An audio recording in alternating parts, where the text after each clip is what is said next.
And you mentioned earlier, doctor, that that particular design of shoe, you can use it even as a sock. Yes, And, along with the sock. Yes. And so these designs are flexible, and they can be incorporated into all your daily tasks. That's and right. things Yes. like that. Yes. Of course. Yeah. So how does a person examine their foot at home to prevent these injuries? Just to have a quick recap, so the people watching at home would know what to do. Initially there are certain I would like to call 10 commandments. All right. Okay, of diabetic foot care. Now the simplest one is, the most important one is, never ever walk barefoot. Right? Of course. I saw one of our professors taught us, we must encourage them to wear the footwear 24 hours of the day. I see. Meaning, now supposing a person go to bed, now particularly with their sugar levels are high, they might want to get up to go to toilet couple of times. Right? Particularly a person with insensitive foot, they might not be able to put the footwear quickly, but their urgency to go to toilet may be much more urgent. Yep. So you might forget the footwear and run to the toilet, and in the process might get injury. Right? Then therefore do not walk barefoot. That's the number one commandment. Number two is always inspect the foot daily. In this area you might have to get another family member to do the job, because sometimes your vision may be poor. You might not be able to bend and inspect your own foot, or for that matter sometimes you might be able to use a mirror, but if your eyesight is poor, that might not be improper. Therefore you must examine for any kind of bleeding, smell, increased temperature or pressure points, as we mentioned earlier, to see whether any kind of injury there. Then the third one is, do not apply hot fermentation. Sometimes with neuropathy your skin is very insensitive. This is very dry. Sometimes you might not sweat. So in such instance, when you apply various balms and condiments, irritants, by massaging you might end up with a blister, or what you call cellulitis, or maybe a worse thing called fasciitis, that might surely end up your life, or maybe your foot might have to go undergo amputation. The fourth one is, use correct footwear. Choose the footwear, as Dr. Jayama said, to choose a foot. Do not try to choose anything that due to their fashion. Right. Try to put your foot into the shoe is a bad thing. You must choose a foot with the correct size. Right. Then the other one is, do not walk bearing weight on an affected. Now supposing, as Dr. Jayam had told us earlier, if a ulcer is there, it's a mechanical ulcer. So when as long as you bear weight on that ulcer, that will never ever heal. You must offload it. Get the weight away from the ulcer. That is where the obesity comes in. A lot of obese patients do end up with amputation faster than other lean patients, because they have more weight on the foot, affected ulcer. Then sometime, now as I'm sitting at the moment, I'm sitting cross-leg. Now if a person who has vasculopathy, that is impairment of the blood flow to the leg, if they sit like this manner, cross-leg, it might end up with a gangrenous leg. Then do not remove footwear during travel and places where it is vulnerable to injury.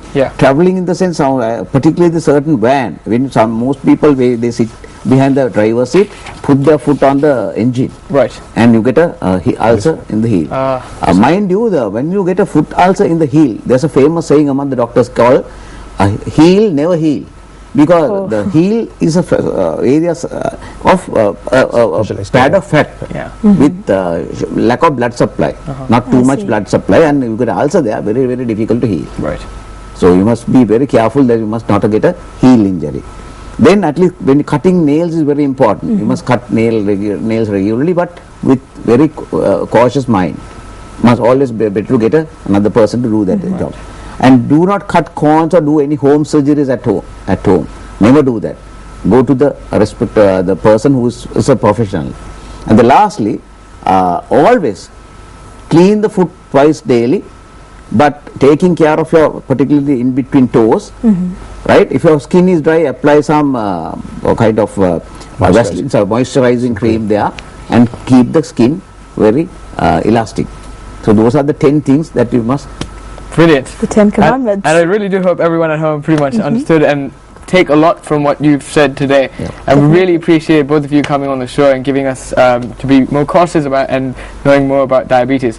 Before we I say goodbye to the doctors, I wanted to ask you one thing, and this I really want just a quick answer about this. Can positive mind change your outlook on diabetes? Definitely, that's very important. Right. Because diabetes, as everybody, the moment you get to know that you have a diabetes, you say, my gosh, my life is over. How can I have a normal life, day-to-day life? You hide the fact, that you are a diabetic.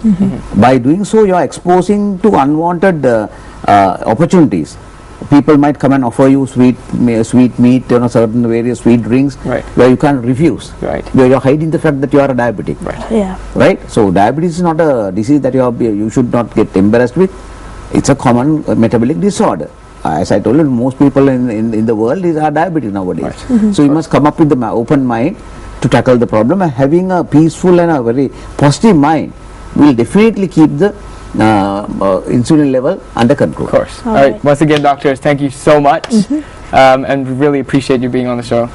Thank you very much, Jason. Thank you, Maya, for inviting us. You're welcome. No problem. We had a great time on the show, but at the same time, like Doctor said, surround yourself with your friends and family. Get their support. Be positive about any disease that you have. And also, there are some things that we can do, like changing our diet and changing our lifestyle. So to help you out with that on Good Morning Sri Lanka, we have a small video clip that will help you realize some methods that you can use to change your diet and lead a healthy lifestyle. Let's check it out. Good morning, my name is Lahana Selvanayagam and we represent the company Healthy Living. Our main business is preparing healthy lunch packets, portion control lunch packets. Good morning, I'm Yvonne Veerasurya and I'm part of this Healthy Living group. Basically, we prepare healthy lunch packets, portion control lunch packets. For example, we serve 1 cup of rice, half a cup of 2 varieties of vegetables, 100 grams of chicken or fish, and 1 cup of mallow. So these are the items that we serve in our lunch packet, and these are what you could use to make sure that you lose weight. And there are so many varieties that you could use to include in your diet.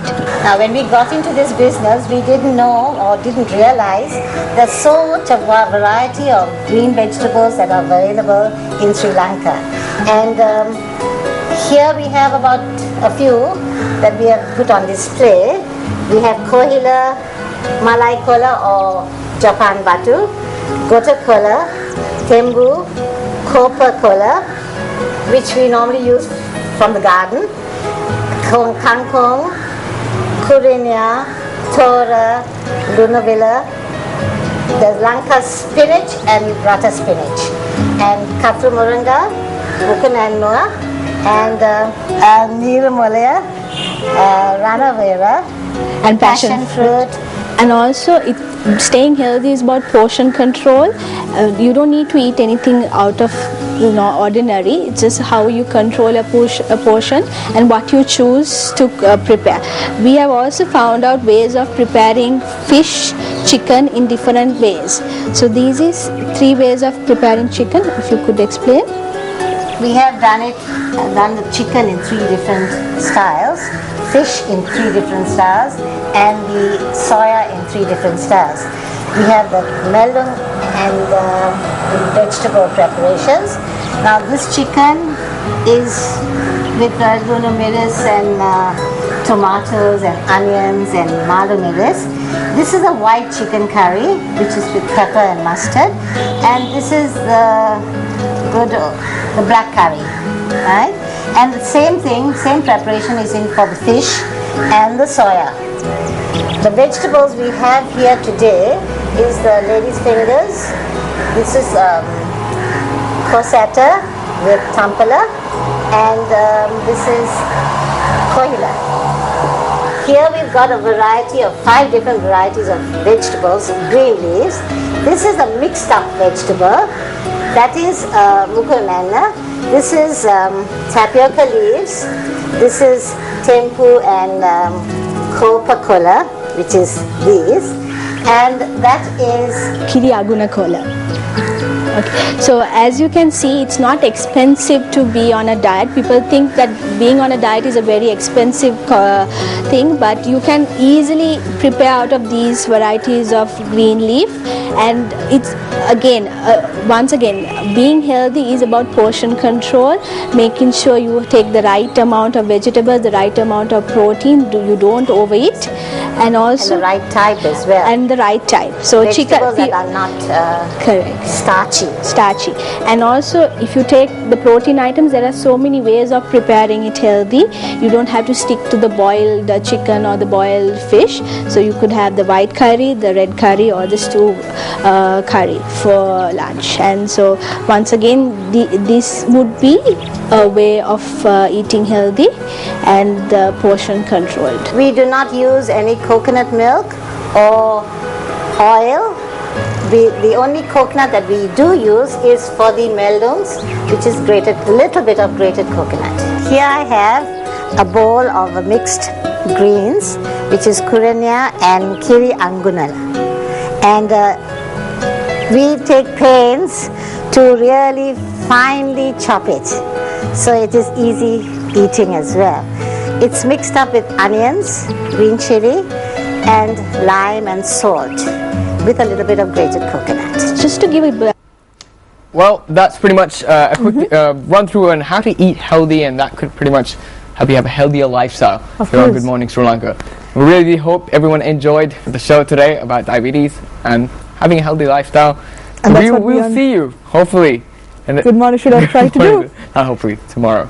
We will see you. Good morning. Goodbye, everyone.